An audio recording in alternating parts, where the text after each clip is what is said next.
any second now. Hello there. Setting up your meeting for YouTube Live. Blue bar is going.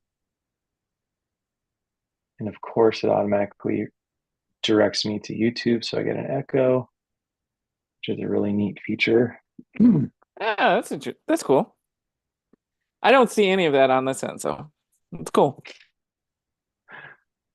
And then, can you see me right now? Yes. Well, no. I'm sideways, right? Yep, you're sideways and you're There we go. fading in and out. We're good now, right? You're good. Okay. How's my audio? You're good. The audio's good. All right. Let's do this. Hello, Yes. everybody, and welcome to the Captain's Quarters, the unofficial Star Trek rewatch podcast, where we are rewatching the entire Star Trek franchise starting at the beginning of the official chronology. Today, we're talking about Star Trek Discovery. My name is Gabe. I'm with my co captain, Jason. Set your phasers for fun, set a course for Star Trek Discovery Season 2, Episode 6, called Sound of Thunder. How are you, my friend? I'm doing good. I guess it's better than the sound of silence. That is an excellent point. Thank you for, yeah. Um, hey, so I'm going to do the synopsis courtesy of Memory Alpha, fandom.com, Yeah, make it and then so. we'll get into it. All right. When a new signal appears over Saru's home planet, Burnham, Saru, and the crew embark on a perilous mission that puts Saru in danger and raises questions about the Red Angel's intentions. Hugh struggles to come to terms with his new reality.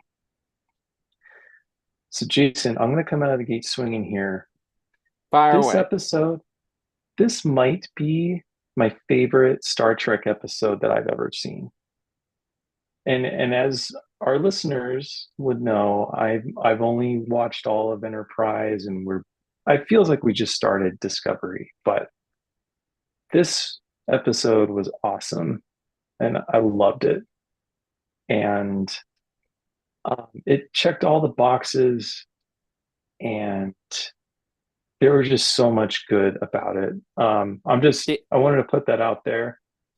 It's out there. So yeah, okay. So as we know, the Discovery has been chasing this cluster of red bright spots across the galaxy, and one of them has led them to Saru's home planet. And previously, Saru had talked about this um, thing that his species goes through called Vaharai. Is that correct? Yeah. Bahara. Yep. Vaharai. Yeah. And so Saru's species has ganglia sticking out of they're like where your gills would be, I guess. And those are like threat detectors. And so what happens is when they go through that process, Ugh. they are told this that the ganglia fall off, and then basically it's like this terminal condition. And so on their planet, there's two prominent species. There's the Kelpians, what Saru is, and then there are the like alpha dominant species that the Kelpians have never seen, and they know they're there because of their technology. They have these pillars that watch over the Kelpians. And so, what happens when a Kelpian enters that phase, they are cold, and they are told it's for their own good, and this balance that supposedly is being maintained by culling the like feral state that the Kelpians will enter. And so it's like an act of mercy, basically. Um, Saru is the only Kelpian who has like left his planet, and so he obviously is in Starfleet. Um, he he basically knows this isn't true, and there's this like interesting dynamic with Saru wanting to be part of the mission to go find the Red Angel. That's the mission at first, Yeah. and Pike doesn't want him to go because he thinks his emotions are gonna get in the way. But ultimately, Burnham, being a anthros just what is it Anthros something like that. She's like the choice to go. Anthroxenobiologist, I believe. I Yeah, don't know. xenobiologist perhaps. Yeah. So she Uh, convinces Captain Pike, like, hey, Saru would be invaluable. This is his home planet. mhm. He knows the culture, et cetera, et cetera. So they go down and they immediately make contact with Saru's sister. Saru's sister is a priest. Saru's father was also a priest. And there's a really touching reunion with the sister. But then also, she quickly is like, hey, we thought you were dead. Where did you go? Why did you never contact us? Why did you never come back? And then she's like upset with him, understandably. And Saru is trying to unravel this wrong down on the planet. But then also on Disco, as you know, previously they had encountered a sphere because of one of the angels had led them there. And when they encountered the sphere, they had downloaded um, what was it, like hundreds of thousands of It's years of yeah, yeah, knowledge. yeah, yeah. Yeah, so they had basically like a record of the galaxy. So Tilly's like able to decrypt portions of it to learn the truth, which is that this species, the alpha species, used to be the prey of the Kelpians. And Mm-hmm. then as they evolved and advanced, they developed this technology to basically enslave the Kelpians. And then they create this whole ruse to control them.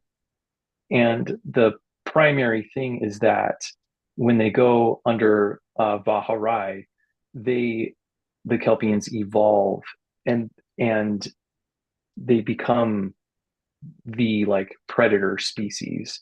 And so by like culling them before they can do that, now the Kelpians are no longer a threat. Yeah. And so everybody learns the truth of that. And we also know that Starfleet had made contact with the other species in the past, and they told Starfleet, "Go away. We don't want anything to do with you." But there's debates of like, are we breaking General Order One? Yeah. But I mean, the Kelpians know that there is this technology, and so they're aware of. So it's not like they're like this. The Kelpians are super primitive. So and then Burnham kind of says, well, our duty supersedes the order, but then there's also this like terrible wrong that's happening. So it warrants um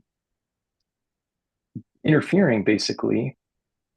And then also Saru basically breaks orders and tells his sister what's going on, and then does certain things that triggers, so that species called the Baul. Yeah, the Baul. Yeah. Hmm. Yeah, yeah. And triggers their like defense mechanism. At one point, Saru and the sister are captured within this like mothership of the Baul that is connected to all these pillars across the planet. And he basically, because he has achieved his evolved state, he's like all powerful, and he overcomes the technology that's like entrapping him and his sister. Yeah. And doing so activates all these pillars, and they're like on the cusp of wiping out all the Kelpians, and then right at the very last second, the Red Angel comes, a humanoid in a suit, glowing red with wings. Um, Saru, having had exposed this mothership thing that was in the ocean, now the Red Angel knows where it is. It destroys the mothership, which also destroys all the pillars, destroys the quote unquote balance, and now it like levels the playing field. And that was the broad strokes of the episode. And Well done. yeah, thanks, man. Even if you don't mean that, I appreciate it. Of course, I mean it. Well done. Yeah. Yeah. So, this episode, like I said, I thought it ticked all the boxes. It had a beautiful setting of their planet. There was plenty of space components to it with Starfleet and the Bowel like sentry ships, but then also just the dialogue was really amazing. The themes were like really emotional, really sold you on the plight of Saru. And Yeah. then also they just did a lot of interesting um like pairing up some of the characters, like the doctor who came back and Saru at the beginning of the episode. They kind of connect on the idea that they're both different, but they're learning to adapt to how they've changed. Like the doctor has come back from the mycelial network, and he's basically like a carbon copy of who he was, but like his scar is missing. And Saru is learning to live without his ganglia. But there's just like these big themes of the oppression of the Kelpians, but then also the thing we always talk about with Star Trek, the Star Trekkiness of what is the right thing to do, because Starfleet could have not intervened and allowed the Bowel to continue what they're doing. But is that the right thing to do? Because now that they've released the Kelpians, I Yeah. mean, in theory, now all the Kelpians are going into Vaharai, because that was part of one of the signals that was released in this episode. They like manufactured a signal which forced the Kelpians to go into Vaharai, because that's what the sphere did to Yeah. Saru. Yeah. So like, what are the implications of that? Are they then going to overtake the Bowel? But then they kind of talk about it like, no, we'll learn to live in harmony. And so there's like this like third way that's presented. Like it doesn't Yeah. have to be like a predator and a prey. We can just learn to live in harmony. And and then just like the big reveal at the end with the angel coming. Like to me, that was a very beautiful moment. I seriously got chills. I was like, dude, that was awesome. Um, so loved it. Loved it. Yeah. Uh, yeah. But I am curious to know what you think. Would you think the episode? Who do you think the Red Angel is now? Uh, do you think Starfleet did the right thing? Um, yeah, so I am going to agree with you at about 99.9% of what you said. I love this episode. Fantastic. Um, the the finding out finding out that the evolution on Kaminar between the Ba'ul and the Kelpians. Um, I was hoping that was going to come up. You know, in the beginning, I was hoping that it was kind of like they were one. They had evolved from one, that they were the same, actually. And no, the writers in this case, and the show made them to be a predator prey species, but it was the Kelpians years, thousands of years ago. That was Hmm. the predator species of the planet. And then because the Baul gained this technology and advanced technology and all that kind of stuff, kind of gained the upper hand, and it shifted the the balance. I thought that was beautifully done, and I thought that was awesome when they revealed that it was like, oh, it was it shifted. And I love that um they explained, they talked about, oh, even with the Baul's, because of the Baul's advanced technology and how far technologically they advanced they are compared to the Kelpians, that there still will be, you know, um much more of a much more of a real true balance, um that will take, and that they can kind of coexist together. Although it's going to be really interesting, and I hope we don't leave that story. I hope we come back to it, because I would really love to see the aftermath, and the positives and the bumpy roadness of that kind of, you know of that kind of coexistence. Because you have to, you probably, you have to, you'd have to think that the Kelpians, there's long-standing PTSD there, and that they're gonna have to figure that out, and there's gonna be segments where they're mad, and they're gonna try to, get even, right? Right. Or resist, or still have Hmm. that anger, and that was fantastic. I love that, and I hope we get into that more. Um, Yeah, for sure.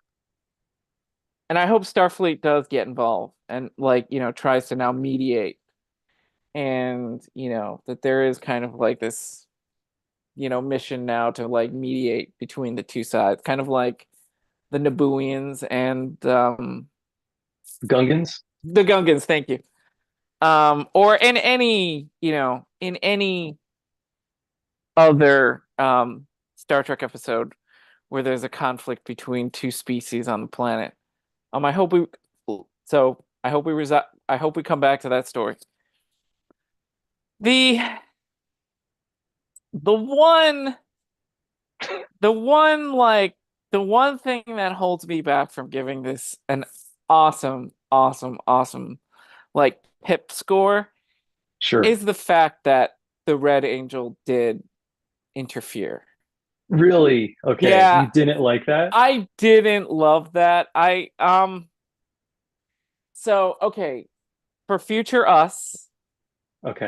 there is a Star Trek Deep Space Nine episode Okay. where the Federation, Starfleet, Captain Sisko is facing insurmountable odds. Hmm. It's like one ship against like 1,000.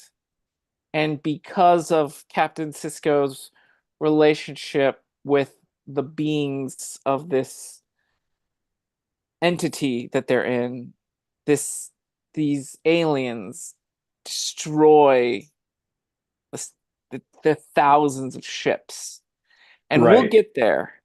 Hmm.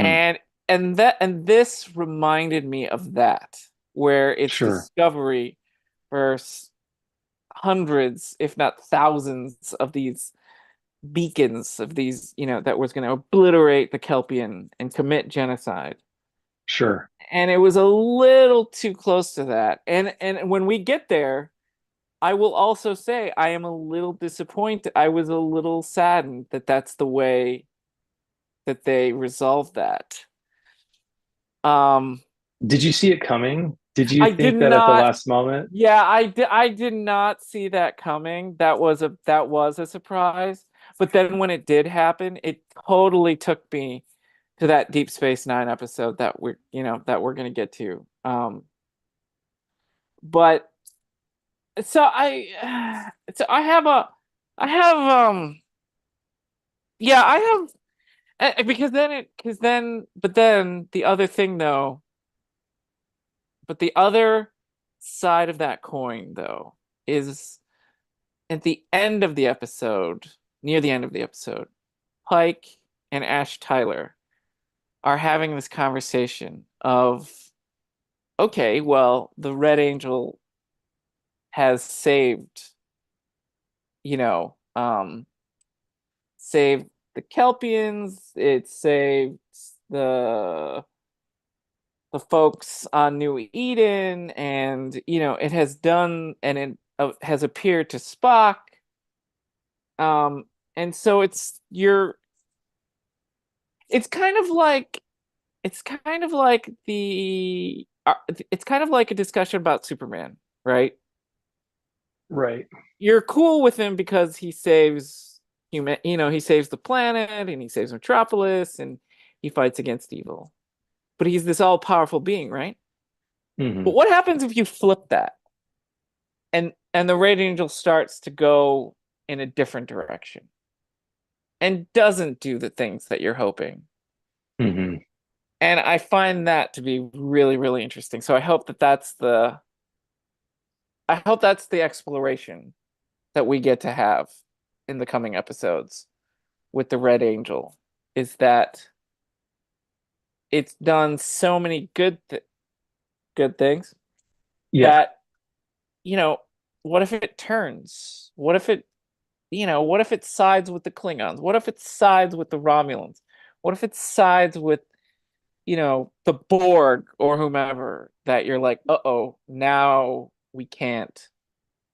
Can there be so much power vested in one entity that sure. just because it's going your way now doesn't mean that it can flip on a dime and change? And I hope we have that exploration and that discussion. Interesting.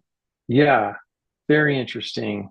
Yeah, it's kind of reminiscent of like nuclear arms. Yeah, You know, exactly. it's Exactly. like when you're the first one to have it, it probably feels pretty good, but then Yeah, all of a sudden, uh, exactly. you regret building it in the first place. Right, exactly. Yeah. Well, I shouldn't have invented the infernal time machine. right. It's caused nothing but disaster. But Yeah. anyways, Well, are were you satisfied though that they did have that discussion at the very end of the episode yes, with yes, Tyler and yes, Pike? yes. That saved it a lot. Or Yeah, else I would have been like, oh, really disappointed that it wasn't something else that helped them, or something, you know, um, it wasn't Pike being able to appeal to, the Ba'ul, or, you know, something more like real. Like if it were like if Starfleet had sent like a fleet of ships, I would have hmm, been cool with that, right? yeah. Hmm. With backup. The Millennium Falcon coming in at the last second. You're all Yeah, clear, kid. Now exactly. let's blow this thing. Get out of here. Exactly. Exactly. Exactly. Um, exactly. And so, yeah. But other than that, I love the episode. I loved it. It was great. So for me, I was totally not expecting the Red Angel to come because it hasn't really manifest into a real being up until Yeah. this point. It's just been kind of these lights or visions, Yeah. and so it was totally unexpected. So part of that was the surprise because it was so suspenseful up to that point, and the episode built beautifully. The Yeah. Yeah. Yeah. tension just built and built and built up until that final moment, Yeah. and it was like, what's gonna happen? And then like at that moment, they were saved by an angel. So it definitely was the Deus ex machina Yeah. thing Yeah. Yeah. Yeah. Yeah. Yeah. that Yeah. that is not, appreciated very much when you're looking at things critically. But for me though, the fact that the angel sent them there, Yeah. like I just loved the whole grand design. So the angel Yeah. is appears to be all powerful, but it couldn't find the mothership without sending in Saru as an agent Yeah. to figure out where it was. And then once Saru exposed it, then it destroyed it. Yeah. Because it could have, if it was completely omnipotent, it could have just figured out where the mothership was and then Hmm. destroyed it. But it needed Saru, and it knew his emotions would get him there, Yeah. and then his actions brought it up just in time for it to come in and finish the job. Yeah. And like I really loved that part of it, how it wasn't like random.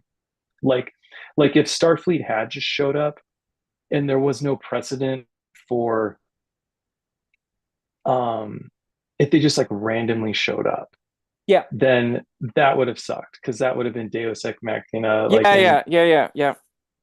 but it is like the Millennium Falcon because Luke pleaded with Han before he Yeah. left. Yeah. Oh yeah. That's why Han came back, and Oh yeah. that's why it's okay. And to me, like it's kind of the same thing here, Yeah. which is that they've come to trust the angel because it led them to the sphere, and the sphere was dying and needed to offload its Right. knowledge, Right. and so like we knew that it was good, and they were like justified to follow it.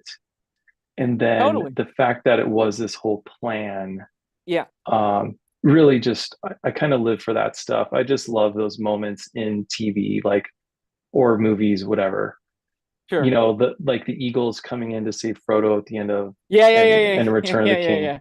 Yeah. Like a lot of that's like a lot of people like that's a weird moment for them. But to me, I love that moment because it's like Frodo is worthy of them. Like the Eagles are independent and they don't interfere, they don't intervene because of their history.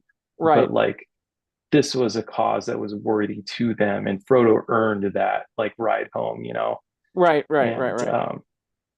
it wasn't necessarily that Gandalf was like commanding them or controlling them or telling them what to do. Like it was like in the hero's journey, there is the thing of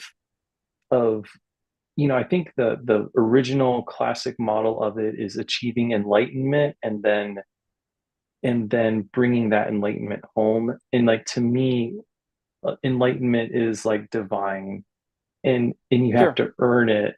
And like these things are the manifestation of that. And I just really get off on that stuff. It really, I don't know, it really excites me. So, and I'm Hence willing to look. Zelda. Hence Zelda. Yeah, And sure, yeah. sure, yeah, yeah. Yeah. So, Yeah. Yeah. The only thing, I was hoping for Saru or the crew to find a way to sabotage the Sentinels and the beacons and all that stuff from like the inside. I was just yeah, hoping for that moment. But totally understand what you're saying. And I totally understand that, yes, it's absolutely true that they were following the signals and the Red Angel led them to this moment, to these places in time. Um, hmm and I totally understand that. Um, I Yeah, it's just yeah, it makes it makes it for me like okay. This is the okay, right? It yeah, yeah. yeah. I hear you, man. And I so what I do you think so to kind of who do you think it is or what do you think it is? I mean, I really have no idea. I'm just gonna say Spock. Spock has Oh, found some suit of armor. okay. So so I don't know what the suit is, but I think Spock is inside of it, maybe. Okay. Okay. Okay. Yeah. So, but I really don't know. Okay. What do you think it is? Oh, I have no idea. I was thinking about it and I was like, it's gotta be a character that is close or closely related to one of our main characters. Hmm. And I'm curious. So if they don't do what I'm hoping that they're going to do, like that it's just some non being, and that we Sure. will have to face the question of, oh my gosh, they just turned the Klingons back against us, or, whatever. Sure. If they don't do that, then the only thing that I can think of is that it's a character closely related to like a Tilly, to Burnham, or to Saru. Not Christopher Pike necessarily, but one of the more Discovery crew members. Hmm. And that it's kind of like a Back to the Future kind of thing where they've made certain mistakes, or someone makes a decision, and they've come back to the past to go, okay, this is what you really need to do, and kind of guide them as you were talking about. Yeah, and they did talk about the presence of particles that indicate there is time travel involved. Yeah, Yeah. exactly. And so that's why there's like, this is Doc Brown coming back to the future to save Marty's kids. To kids, Right. Marty, to kids. Yeah, or it's like yeah, in Harry Potter when I forget which movie it is, but he's like by the lake, he's about to get killed by Dementors, and then a stag comes and saves him, Oh yeah, yeah, yeah. and That's then like the late seventh movie, eighth movie, one of the last ones, because that's where we find out that that's um is Severus. Patronus. Yeah, Well, that's no, Snape no, saving. so no, it's I know what you're saying. I think Harry and Severus maybe have the same Patronus or whatever, but in the one I'm talking about, Harry, so there is time travel, and so Oh, I don't Harry remember. Oh. Harry, I think, and his friends go back in time, and then they're watching the scene where Oh. they're being attacked by Dementors, and Harry's like, "Don't worry, guys. Any second, Stag is going to come. Any second now." And then it never comes, and then Harry, like, who I think he was unable to use his Patronus, he like runs out and is like, "Expecto Patronus," and it was him from the future who saves past Oh. them's. Um, so it's Oh, like it's kind of like that. whoa, wow. I don't remember that. I'm sorry, buddy. I believe we call that a bootstrap paradox Yes, because it it's is a like, bootstrap paradox. Yes. yeah. Um, but I think that would be satisfying if like later Burnham is like in the future is like something like that where Yeah, she ends up I could see that. Yeah, I could doing see all like those things. I could see a Burnham, or like a descendant of Burnham, or like, sister daughter kind of dealio, right? Or, Right. you know, Yeah. Interesting. trying to make sure that Burnham survives and figures out something, Yeah. for whatever reason. Um, her destiny.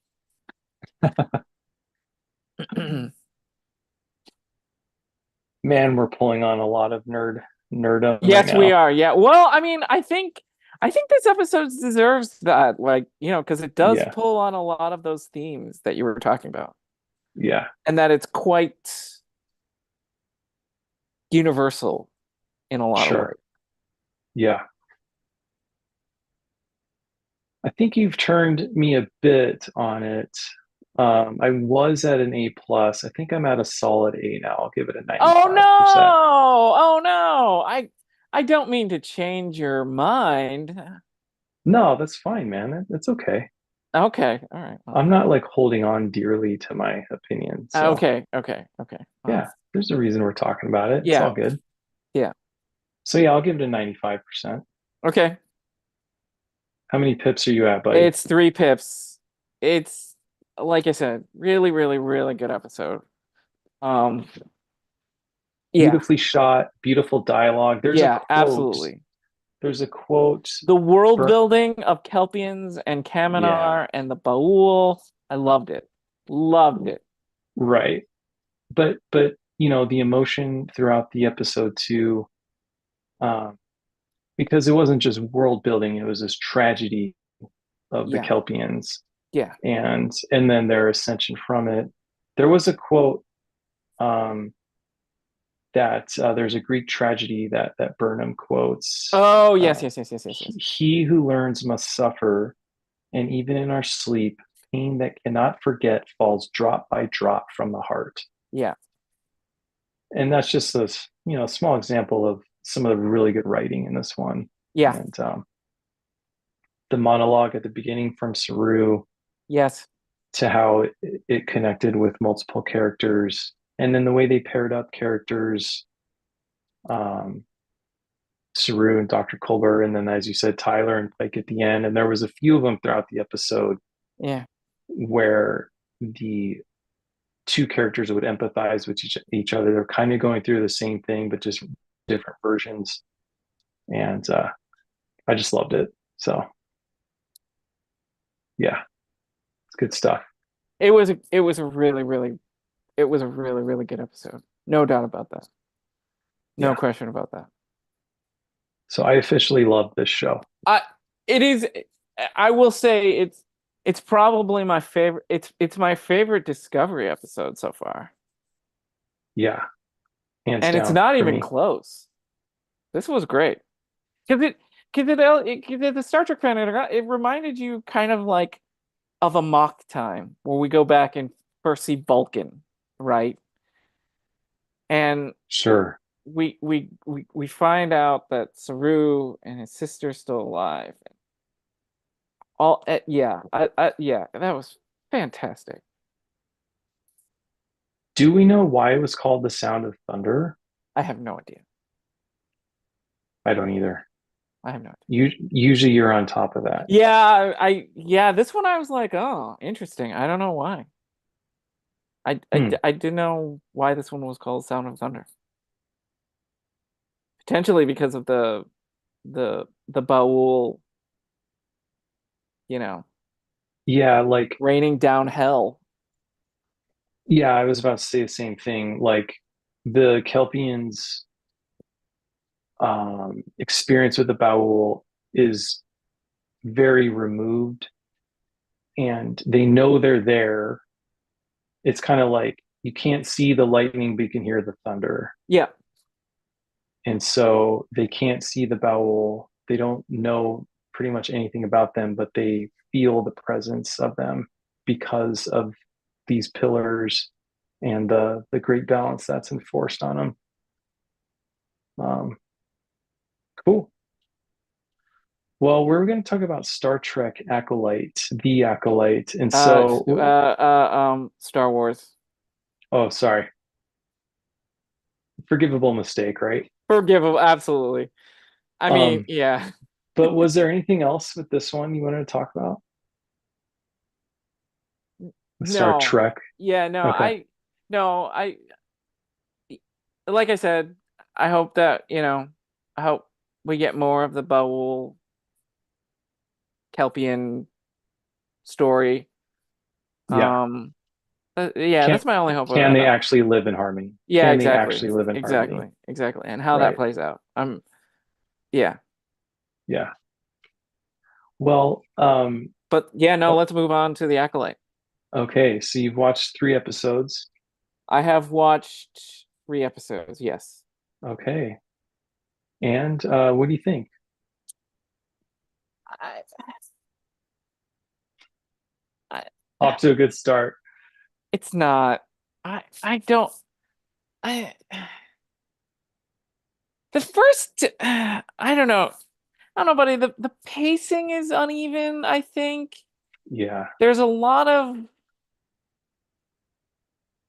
I'm not gonna I'm gonna reserve my full opinion until obviously until we've completed the sure, the I think we're only getting 8 episodes. I think it's only sure. an 8 episode miniseries. Yeah, I had so many I don't know where this is going. I don't know where it's going. I'm sure. like, and I guess I think it's because episode 3 is really kind of disappointing to me that Yeah, the sisters knew that they were alive and yeah, I don't know. I don't know. What about you? wait, wait. The sisters knew who was alive? So like May knew that OSHA Hmm. that like OSHA knew May was yeah, alive. that OSHA knew May was alive. Yeah, And I'm like, well, what like just go to Coruscant. She became a Jedi, or she was training to be one. I don't know. I'm having challenges grasping what we're supposed to be following. got it. I hear you. I have a Please, lot of thoughts. I please, have yes, thoughts. please, please. Because I don't want to be too negative so far because we're only 3 episodes in, but please. Well, for one, just to start with, this show, I think, gives you more to think about than any of the other shows. I'm going to even say Andor. Okay, fair. There's so much to contemplate that, and I know you're not an X user, but like the Star Wars fandom is just on fire right now, just Okay, okay. I could see that. debating Yeah, for it. sure. Yeah. For sure. And I think me following that has definitely like informed my opinion about the show. Okay. Um, not like Easter eggs and tidbits that people are pointing out, just like um, people's emotions around Star Wars Sorry. Yeah. and people's thoughts about what Star Wars means or what it is and what matters has me thinking about this show. And there's a lot that I think this show gets right. And Oh, interesting. it might be the most Star Wars show. And Oh, interesting. there's, okay, so there's definitely the resistance like against the patriarchy thing. Yes, yes, Very, yes. very evident in episode 3. And Yes. people don't like that because they think it's like social justice. Uh, Sorry, YouTube. they, they think it's woke or whatever. Yeah. But I think that might be the most Star Wars thing ever. The Oh, interesting. I didn't the even think of that. the the resistance against the establishment, the free will to practice the force, the freedom to do so, and to resist against the people who are telling you you can't.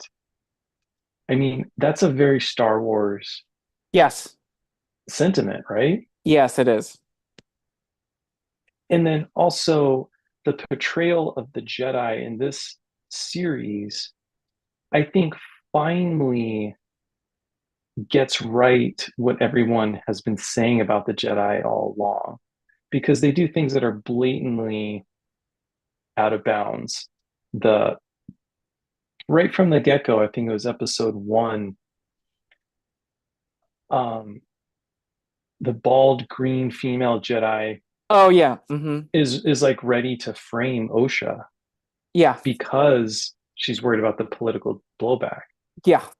And so she tells, I think, Soul, you know, basically says catch her and frame her kind of, and is saying like we need someone to go down for this.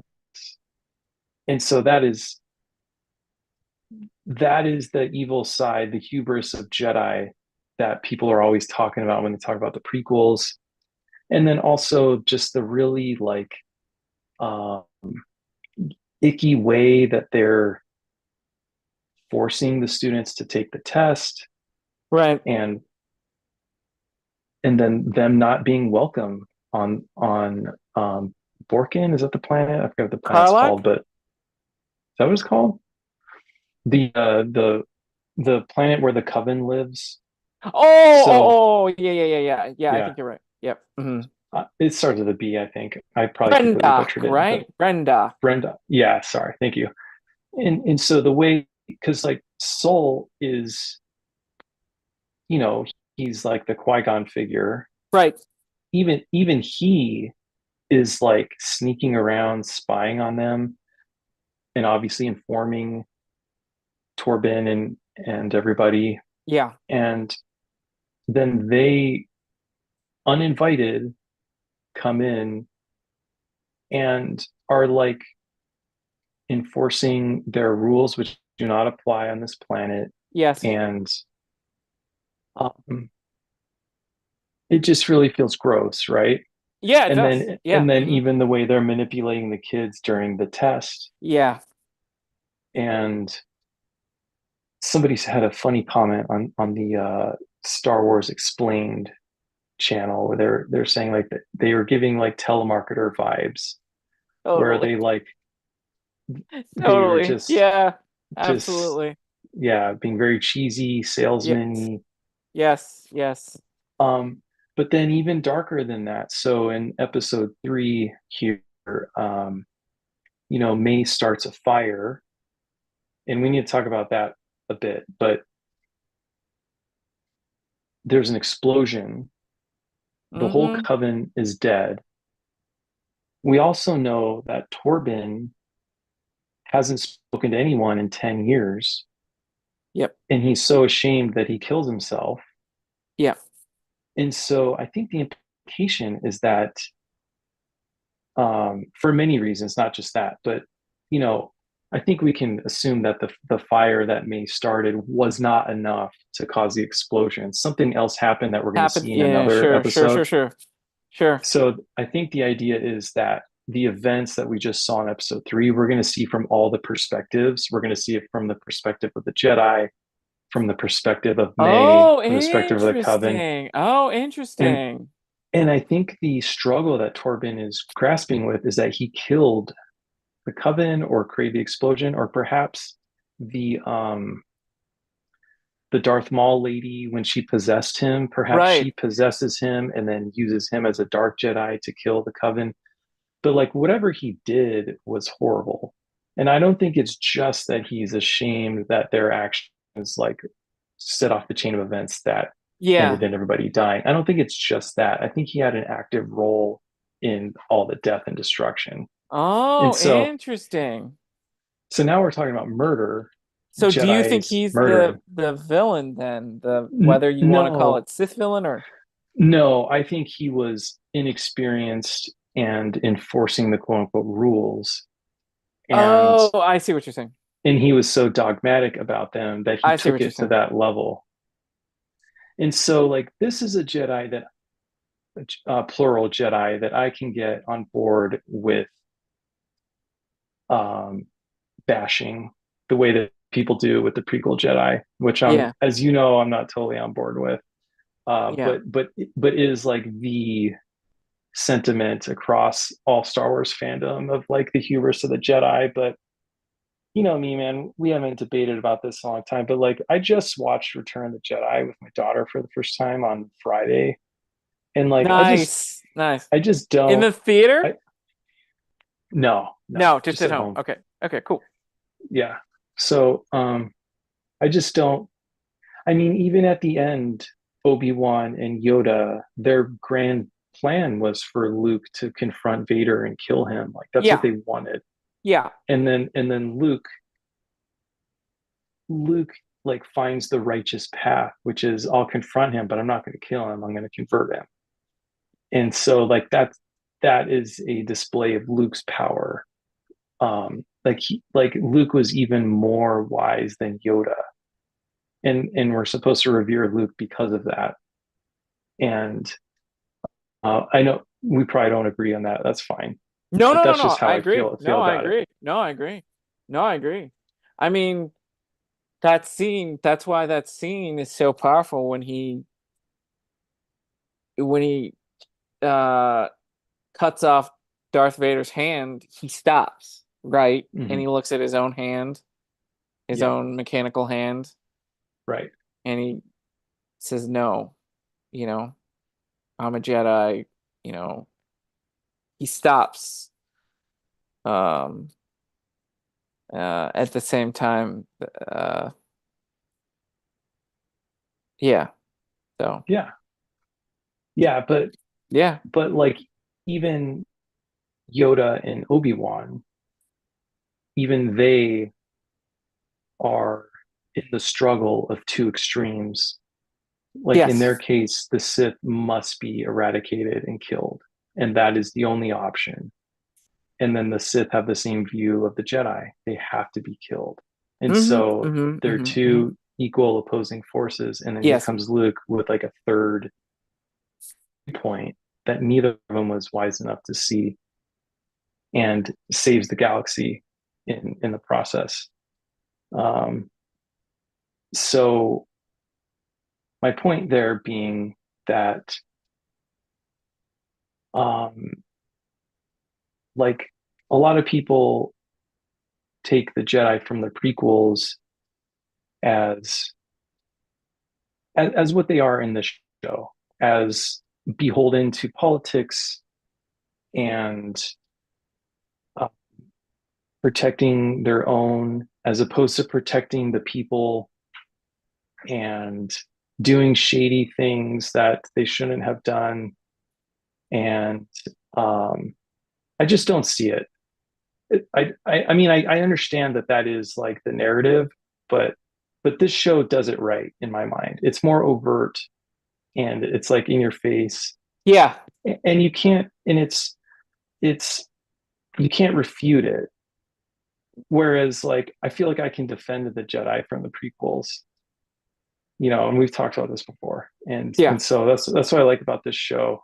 I, Oh, yeah, I have no problem. I actually, that is one of the, thank you for bringing that up because I'm 100% in agreement with you on that. I also like the fact that the Jedi are being portrayed as not so black, not so, not so, not so black and white. There's a little bit of nuance there. There is a little bit of underhandedness there. There is a little bit more of a gray area there. I mm, think the challenges that I have with this show is, yeah, and again, I'm going to reserve my full opinion just because we're only 3 episodes in. right, yeah, Um, I, I just not getting Osha and May. sure, I I have yet to grasp what they mean in this story, other than being the two kind of like lead characters, hmm, and that they are sisters, and that there's this yin and yang kind of thing going on between them and who they are.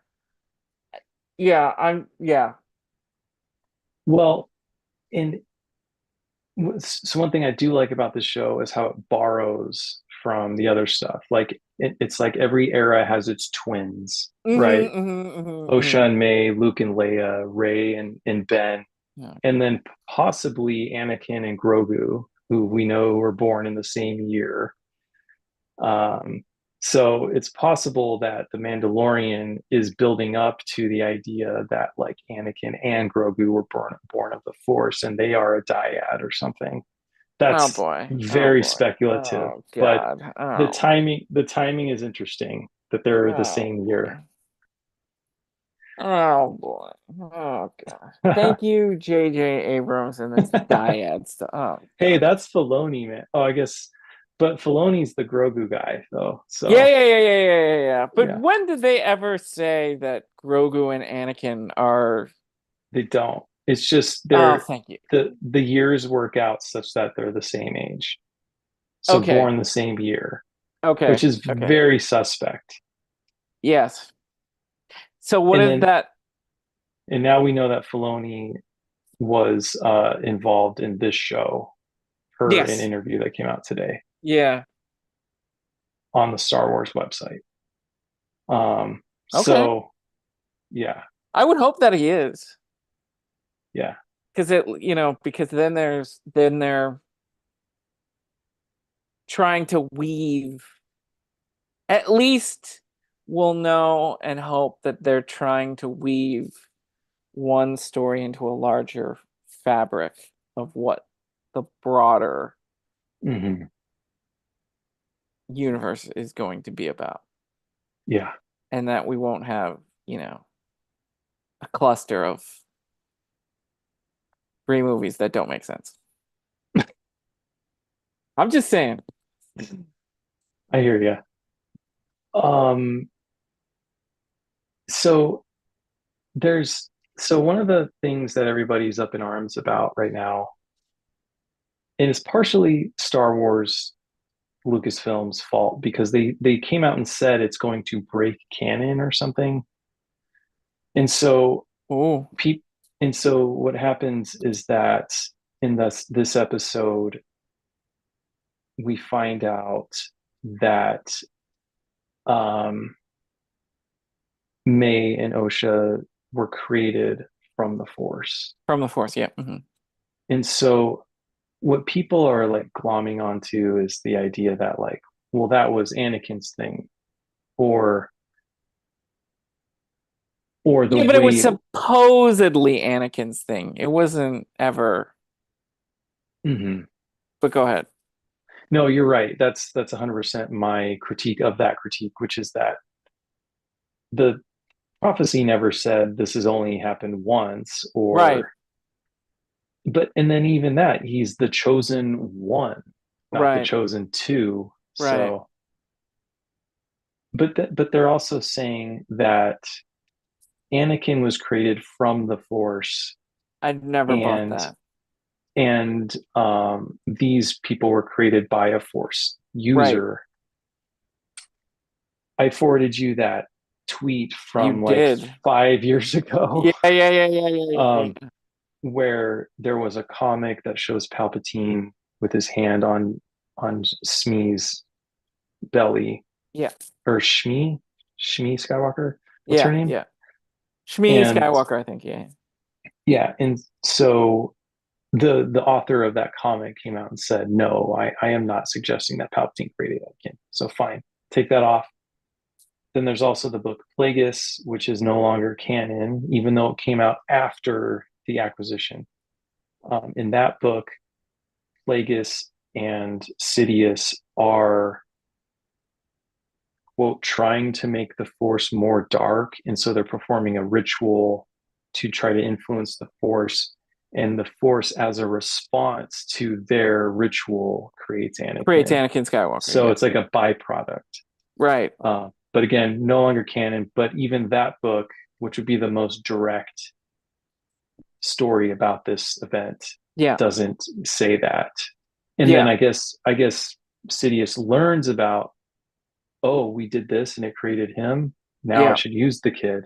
But it wasn't his intention, is the Right. point.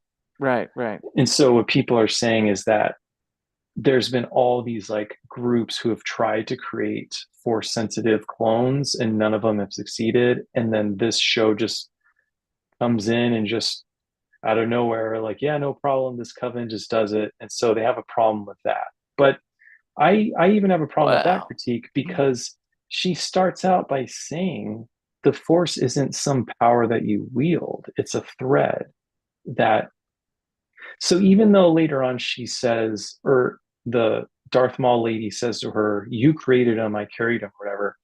She literally just got done saying that she doesn't use the Force as a Yeah, power. She just like basically responds to it, and the Force does its own thing. So it's like, well, which one is it? Is the Force this thread that you are just a part of, or are you using it? And so right. there's like more than enough ambiguity there to, just because the one lady said that doesn't mean that that's what happened, and we don't know what happened.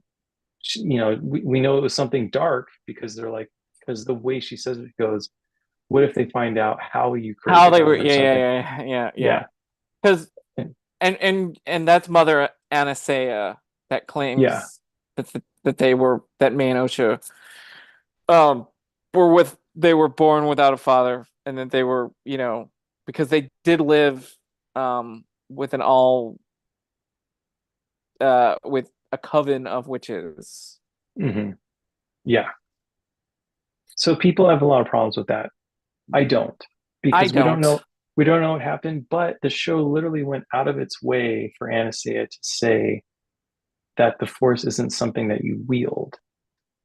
And if that's true, then she didn't wield the Force to create the twins. She was Right. just like a conduit or something. Right, right, right. And I mean, has there ever been anyone that says you wield the force? I mean, I think that's how people have always taken it. I think that's, I Interesting. mean, that's what Anastasia is saying that the Jedi do, or that they say that they do, that they're Yeah. using the Force. I mean, Yeah. use the Force, Luke. Like, Yeah, yeah, yeah, yeah, yeah, yeah, yeah, yeah. But like wielding it and using it as a, because, you know, um wielding it, interesting use of words, because it is like that you can control it and that you mhm, can manipulate it in a way. When in my mind, the you know the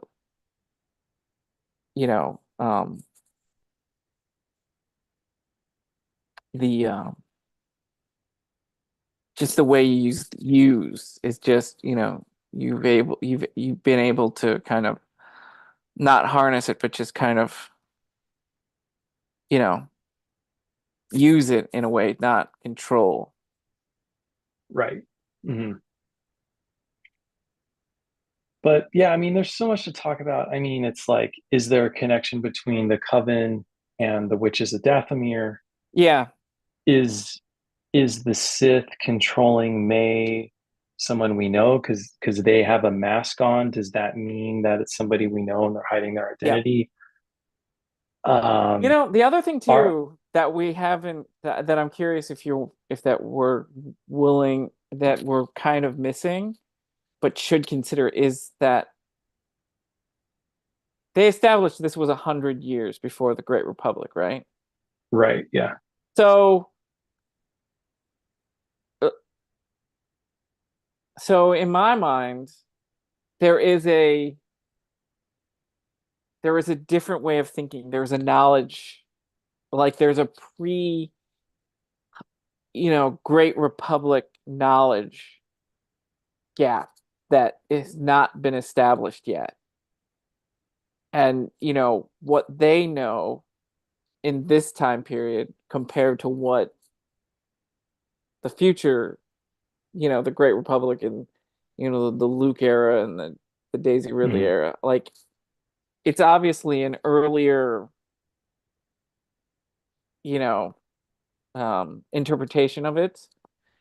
And so it'll be interesting to see how they play that out. Whether they know yeah, more and it gets lost over the 100 years, or, they themselves, it's just in a pre-evolved evolutionary, kind of dealio where, humans 100 years ago didn't know what the internet was going to be with the, whatever the case might be, in the sure, same parallel or in that same vein. yeah.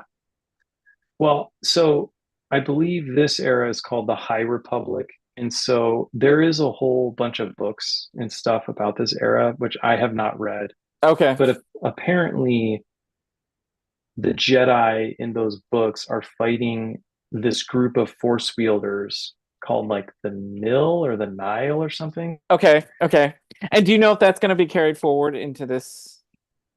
I mean, I think I heard that Leslie, who created this show, Leslie H., who created this show, used that canon as a jumping off point. Okay. But so, yeah, like who knows how much of it is canon? Yeah. But that would be like a reason why the Jedi don't allow other Force wielders because of this Nile group who is like killing Jedi basically. Okay. Okay. And um and so I don't know. It goes back to like what I was saying about the Jedi's from the prequels, them being skeptical of Anakin. Like I always took that as something that they learned through observation, that somewhere in their history they had observed that if you tried to train someone who was too old, that it went wrong. And Ah, interesting. it wasn't something that they invented as a way of maintaining control because kids are more impressionable. I always took it as they knew that this was a bad idea because of something that happened in the past. Yeah.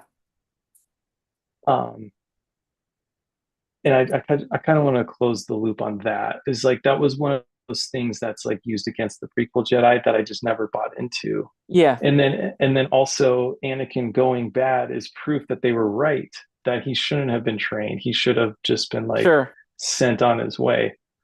Um, but but that's not the narrative. The narrative is that they should have trained him and then they failed and it's their fault that he turned bad when they're the ones who said he shouldn't have been trained in the I first mean, place. in a way, yes. But they said he shouldn't have been not have been trained. And I'm saying that that statement, I always took that as something that they observed, that this is a bad idea Interesting. because Yeah. when we've tried this in the past, it did not work, Yeah. Interesting. Interesting.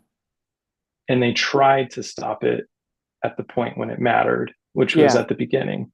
Yeah. And so I don't hold that against them. If anything, I think that was them doing the right thing, and that was not them protecting themselves. That was them trying to protect the galaxy.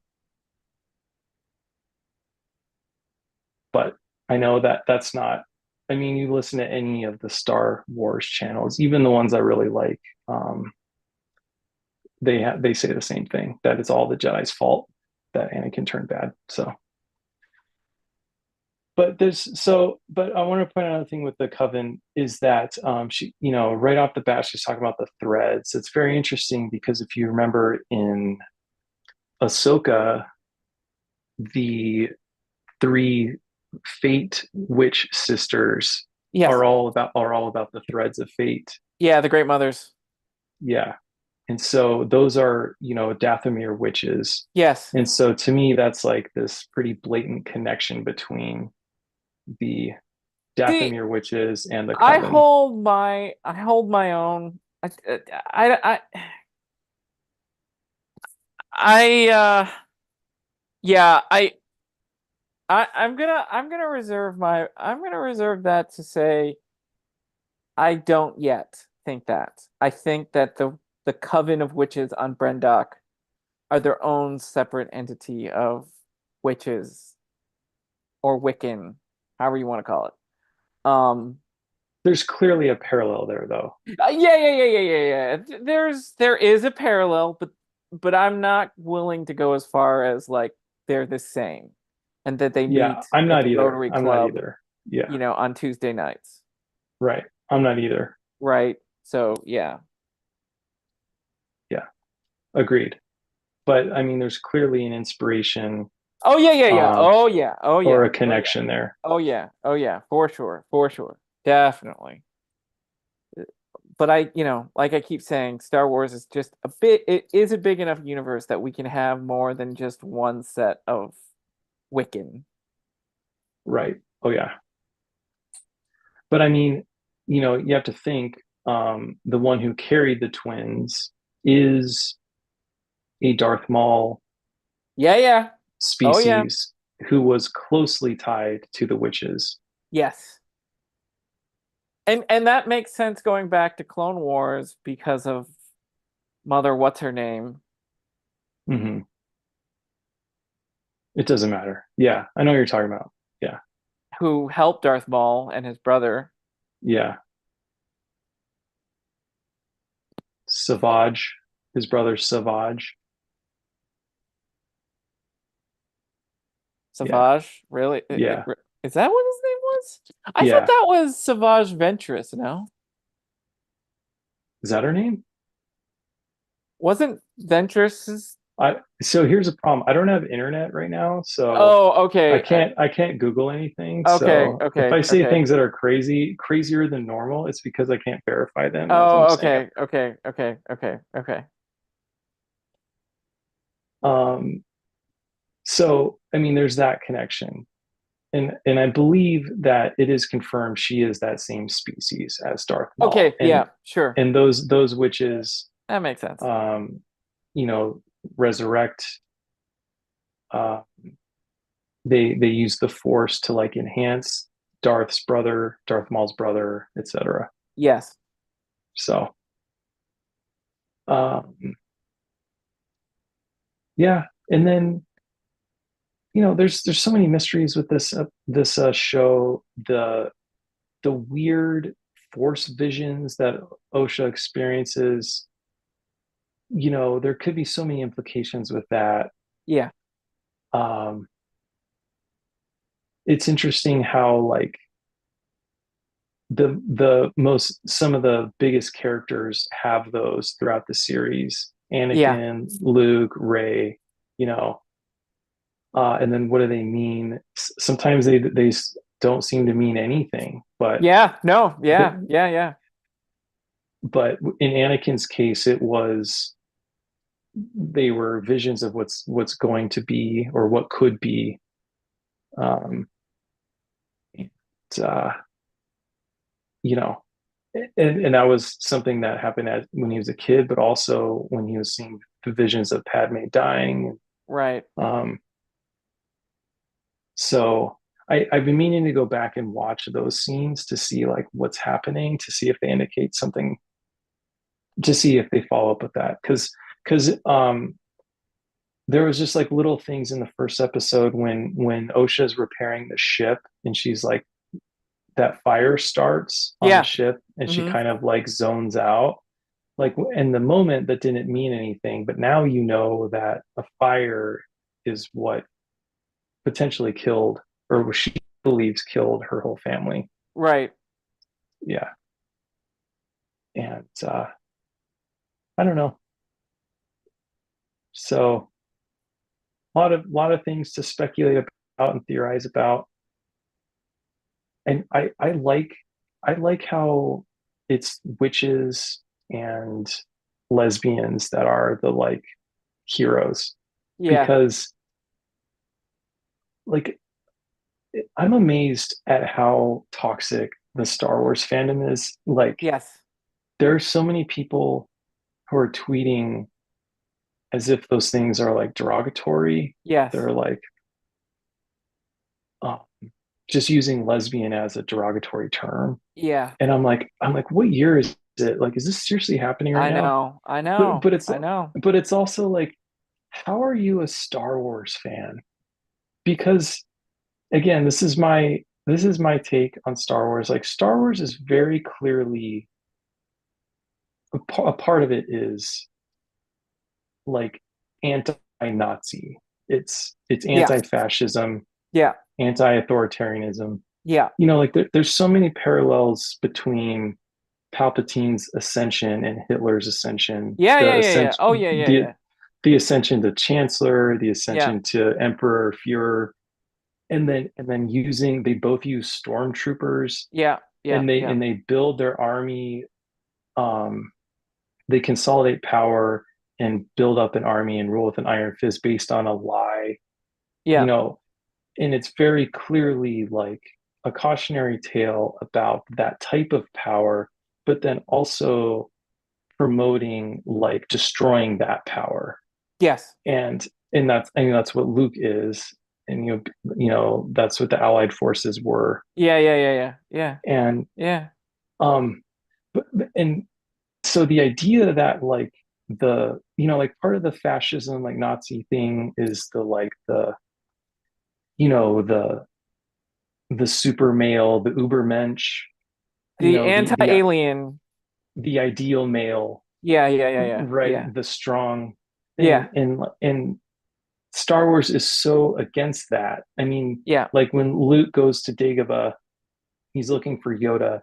He says, "I'm looking for a great warrior," and he sees this diminutive, ancient, silly little being that is so unassuming and it's so not threatening.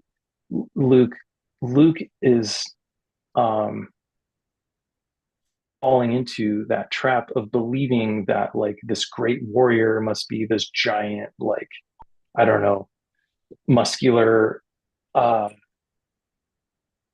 powerful being, Hmm. visibly powerful The being, and not then Yoda. Yeah, yeah. yeah, and Yoda literally pinches his arm as luminous beings we are, not this crude matter. Like, and so we're meant to like think about there is a greater power and that these superficial things don't matter. And the fact that this tiny ancient thing is the most powerful being, I think just like it tells you everything you need to know about Star Wars. Um it's not about brute force. And so the fact that these witches are like the heroes of this show, Hmm. I think is the most Star Wars thing ever because they're Hmm. not like the obvious, Hmm. Hmm. the like pop culture or Yeah. they're not Superman as you were Yeah, yeah, saying, yeah, yeah. right? Exactly. Yeah, yeah, yeah, exactly. Yeah, exactly. But I don't understand the huge swaths of the fandom who are not attuned to that because like to me that's the whole point of Star Wars. It is like the Yeah. the the band of rebels like of all shapes and sizes. Yeah. um and I would say that's why Grogu is Grogu. Grogu is a tiny little baby who can't Yeah. even talk, and he's the Yep. most powerful being in the universe. Yeah. Well, obviously, I mean, you know this better than most people, um, that in any fandom, whatever the case might be, sports, Star Wars, Star Trek, Lord of the Rings, wherever the case might be, there will always be, in any segment of population, there will always be pockets of fans that, you'll have your ones that love the aliens, you'll have ones that love the starships, they'll love the battles, they'll love the folklore, the fairy tale-ness, the hero's journey stuff, the the parallels or the the analogy of the connection to Nazism and democracy and all that kind of stuff.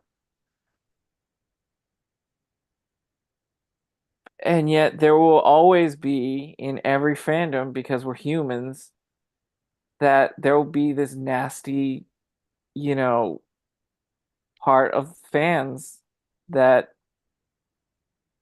if they don't agree or like what they see, and if they're, anti-LGBT or QIA plus or, you know, anti-person of people of color or, whatever the case might be, whatever anti thing that as you say, that it's the most against what Star Wars is all about, right? Hmm. There's always going to be, unfortunately, a segment of the population that believe that, and that they can't stand that the fact that witches and women, let alone lesbian women Of color. of color, thank you, are the heroes. Right. That's just the way we are. That's just the way people are. Um, you know, and there are some people that just don't care that, that it's that what you take away is about the good, the democracy, those values against the fascist stuff. Um, you know, that's just unfortunate. That's just the unfortunate part of, but also at the same time, while you and I may vehemently disagree with everything, with that segment, um, that a fandom can be that big that it is still welcoming in that aspect of like it is still part of the fandom. There's Yeah. still fans of the series. There's still fans of the franchise. I do honestly, I hope it gets gayer and Yeah, uh uh, yeah. well, but I- I'm not saying like because you know for the reason I just said, but also it drives those people away because so many of them are like, I'm done with Star Wars. Like, yeah, good. yeah, Hope yeah. that Sure, hope the door sure, doesn't hit you in the ass. sure, sure, Because sure.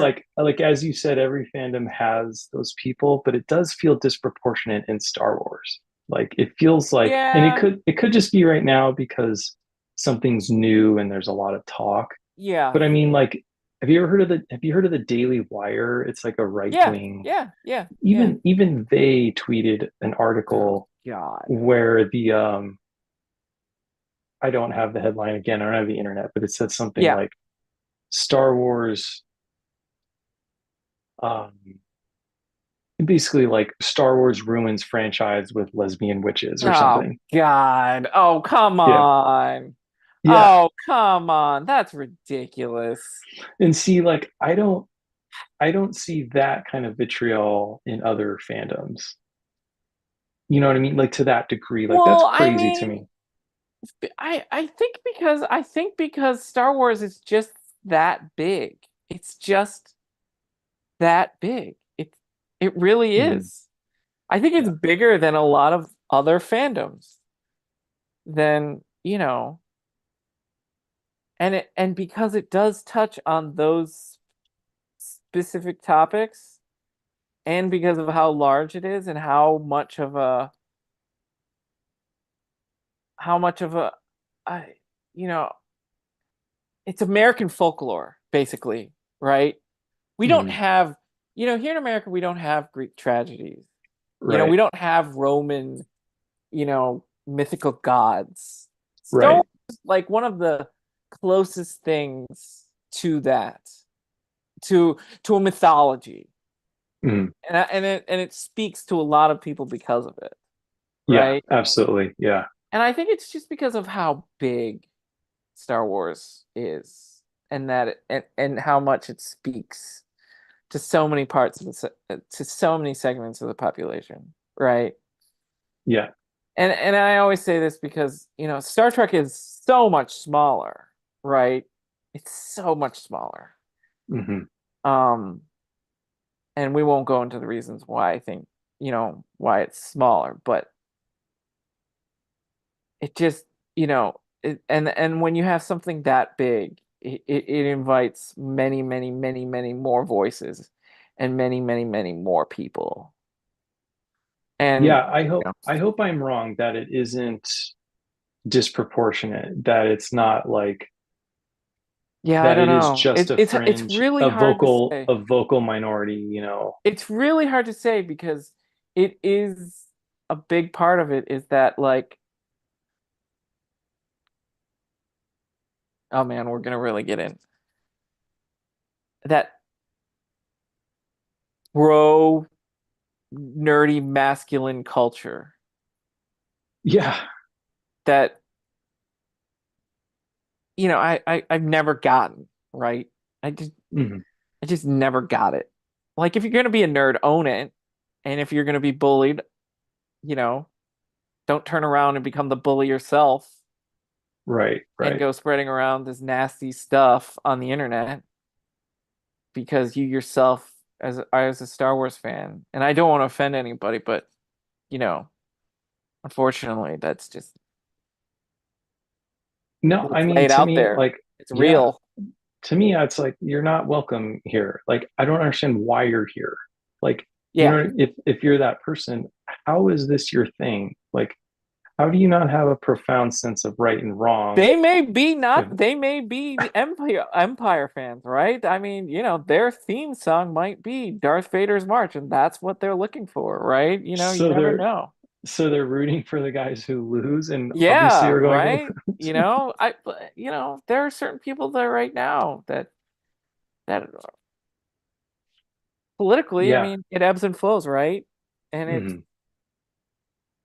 and there are people out there that support that. Yeah. It just seems so out of place. It does. I agree with you. But Yeah. unfortunately, and again, here's the other thing too, right? Is that when we say fans, it's short for fanatic, right? Yeah. Yeah. And so, there are people that become fanatical about that aspect of what they love Mhm. about it, about the franchise. Right. I think the parallel to Star Trek is when we say the Star Trekkiness. We become Yeah. so fanatical to the Star Trekkiness. When an Mhm. episode is missing some of that, it's like, oh, well, good story, but it's missing those decisions. It's missing the positive human growth. It's missing that human factor, the human element. Absolutely. Well, But yeah, no, this is a discussion much for it's on its own, and it could be a mini series. yeah.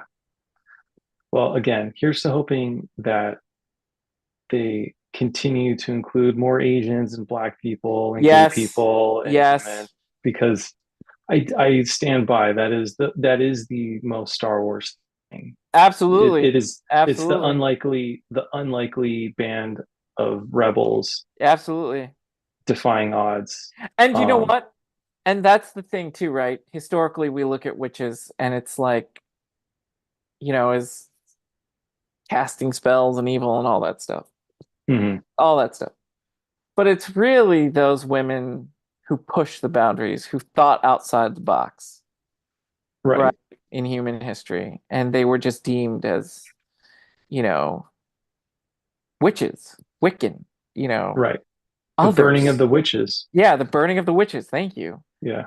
And I totally agree with you on this. That is that part of this I do enjoy. I love. Um, I mean, it echoes throughout the whole franchise. I mean, yes, Luke was nothing from nowhere, and he had no advantage whatsoever, yeah, and he's the one who who destroys the Emperor. Basically, it's his yeah, actions that destroy. Same thing with yeah, Anakin. Nothing. He's a slave from nowhere. It's the disadvantage that is like coveted in this franchise. It's not the privileged ones who yeah, are higher in the social rank. And so these um these shunned witches, I mean, that's the same thing. yeah, That's the nobodies from nowhere, yeah, um, who have no advantages whatsoever, and you know um, they have so much further to climb. Luke had so much further to climb, Anakin had so much further to climb than anyone else, and then they're the ones who are the good guys. It's yeah, like, to me, that again, it's just the most Star Wars thing ever. yes, So 100%, 100%. I really appreciate that about the show. I feel like they really thought about these things, and Yeah, I don't know where it's going to go. Yeah, I I think it's going to get that's darker. the only thing is that it's kind of to me at the moment, again, it has nothing to do with that aspect of it. What I'm having issues or not issues, but challenges is like, you know, it's just I'm like, okay, where are we going here? Yeah. Well, and then the other like I guess the final thing that people are complaining about is the song. The one is Oh, the power of one, the power of two, the power of many. really? And so people are all up in arms on it. And I again I'm like, how are you a Star Wars fan? Like, Really? how did you make it past Yub Nub? Right? How did you make it past the Cy Snoodles CGI added scene from Return of the Jedi? Like, Although at the same time you say that, and because of George Lewis, George Lucas's tinkering, I bet you there's a huge part of the fandom that doesn't know what Yub Nub is. right, okay, but they have to know what the Cy Snoodles thing is in Yeah, Jabba's palace. yeah, Like that song is so god awful, but like I hate that song more than anything. It's like the worst thing that ever happened in Star Wars, and it That has no effect no, because people are literally claiming that like ruined the show. And I'm like, again, like no, if you're this sensitive to yeah, bad songs, how are you around? no. And I disagree with you on that one too. That was great. I love that song. And then the Cantina Band song. That's a great song. That's Yeah, and classic. then Yeah. Yub Nub. Yeah. Well, Yub Nub, I like. A lot of people hate that song. Love And that's it. why he replaced it, is because the fans hated it so much. Yub Nub. Yeah. Oh, Okay. Like you liked the Cy Snows one. Did you like the I did. song in episode three? Yeah, I The did. power. I Yeah. had no problem with it. I loved it. Yeah. Yeah. I loved it. I was like, oh, great. That was my, okay. So now that I think about it, that was like my reaction to it. I was like, oh, this is like Sice Noodles. I love this. This is awesome. The random, whatever, tune that's playing. Right. Hmm. Great. Yeah. Well, cool.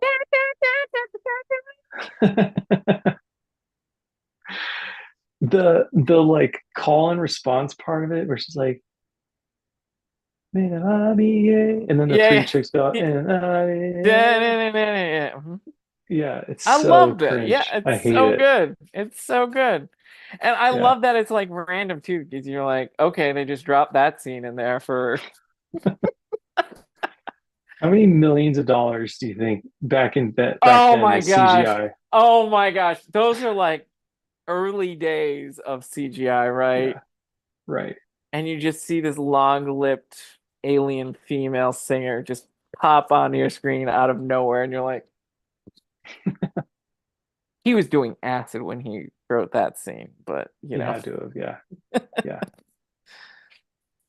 So I think though, like if there's a pattern, because we're talking about repeating patterns, like yes,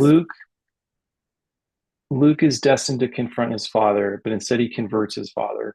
Rey is destined to confront Ben. She converts him.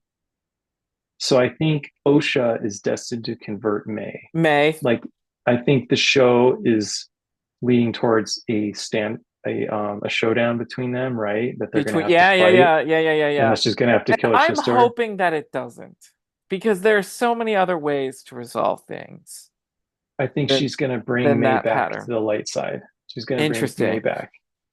Interesting. Yeah. So I think that's um, just because this series seems to just borrow from the themes of the other ones. I think Yeah. that's she's gonna have to. We think she's gonna Interesting, kill interesting, May. interesting, May's gonna keep being evil. She's gonna turn May back to the light side, interesting. That's interesting. I, or to the light side. I don't know if May ever was so on the light side. that's one of the aspects that where I'm like, how, and this goes back to my thing, right? Is that because Filoni is part of this,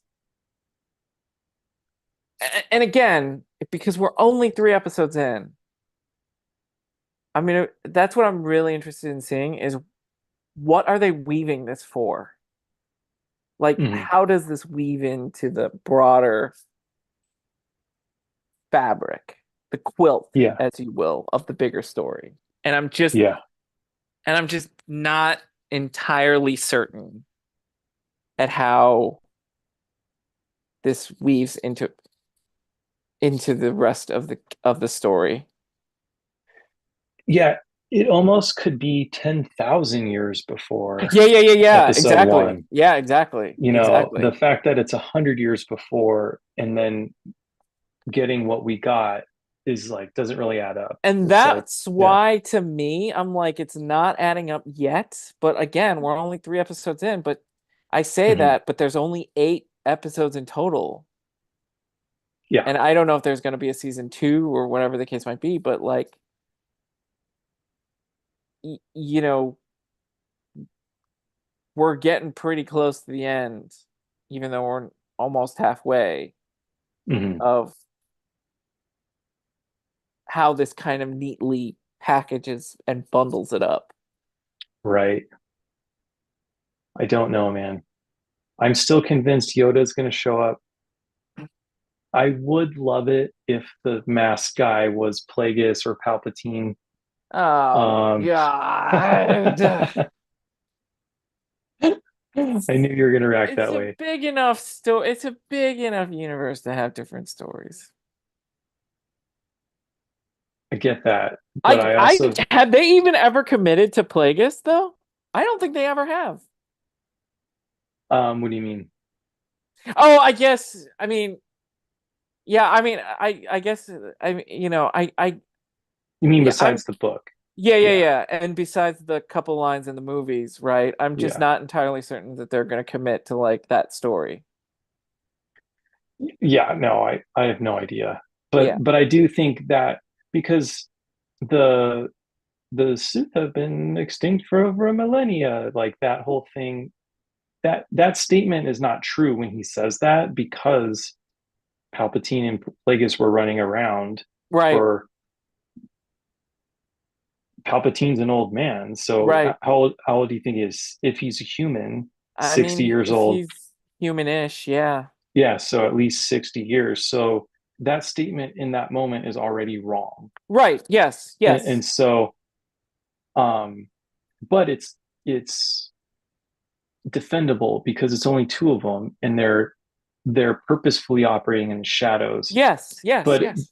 that statement is harder to swallow if there's another Sith out there, because there's always two, right? So that means there has to be two of them. So if it is Plagueis or But Palpatine, then it makes that like fit even better.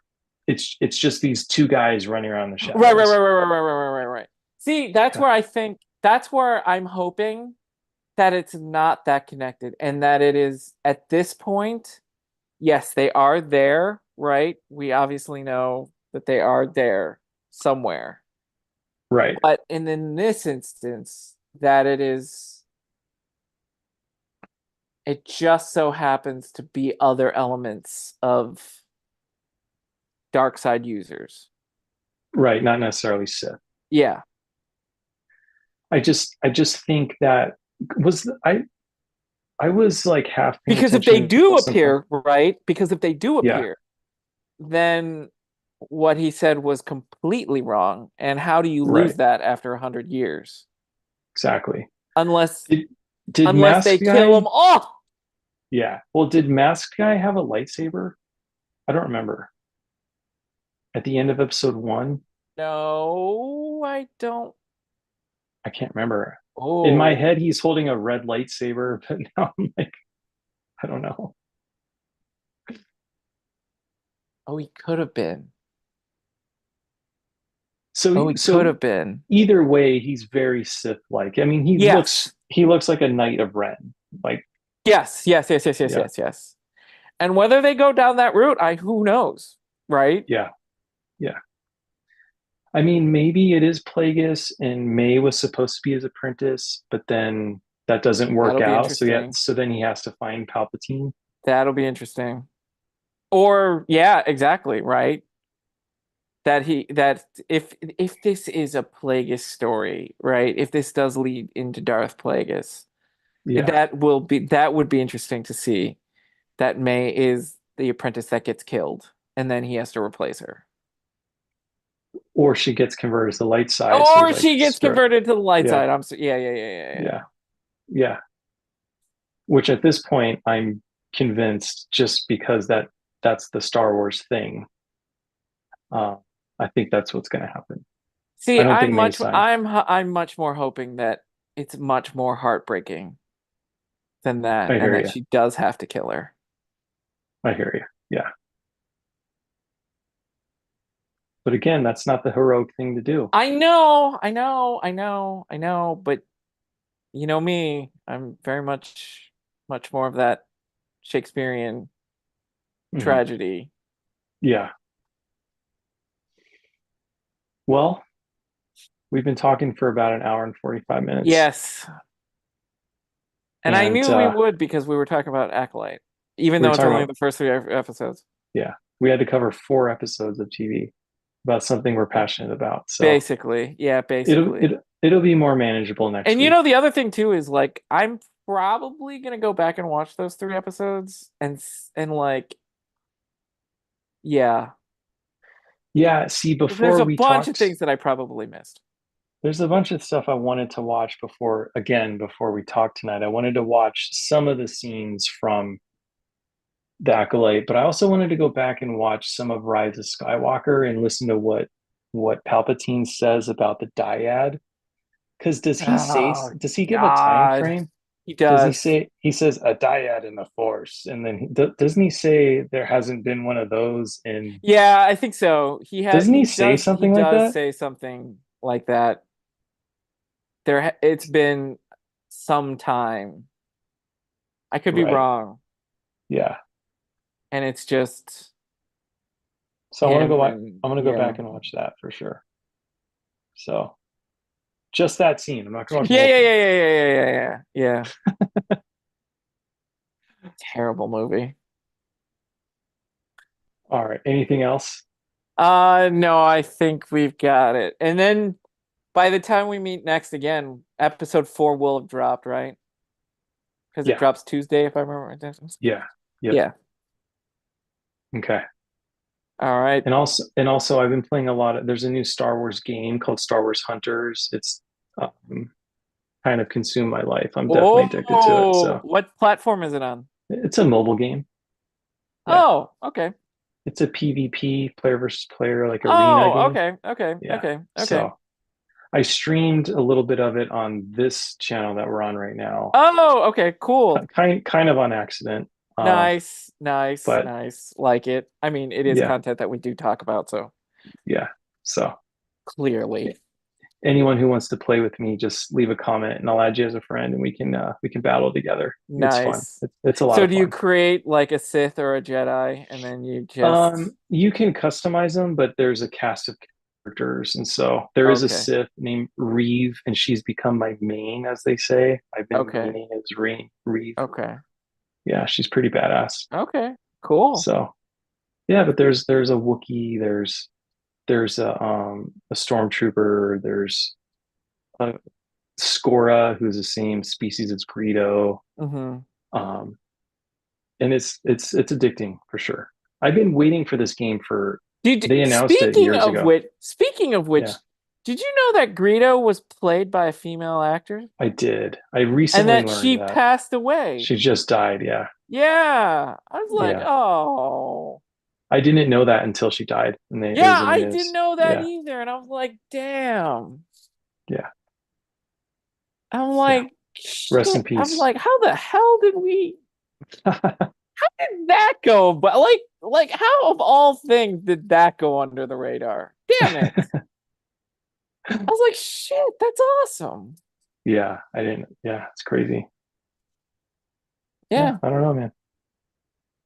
Okay, well, I'm tired. Okay. So, Yeah. everybody, thanks for watching. Thanks for listening. We appreciate it. Follow us on all the stuff. Subscribe to us on YouTube. Follow us on X. Follow us on Spotify, Apple Podcasts. Anywhere you can find a podcast, we're probably there. So, we appreciate it. And until next time, live long and prosper. And may the Schwartz be with you. Okay, Thanks, see ya. buddy. Take care. Thanks, Have a man. good one. Talk to you later. Yep, Bye. take care.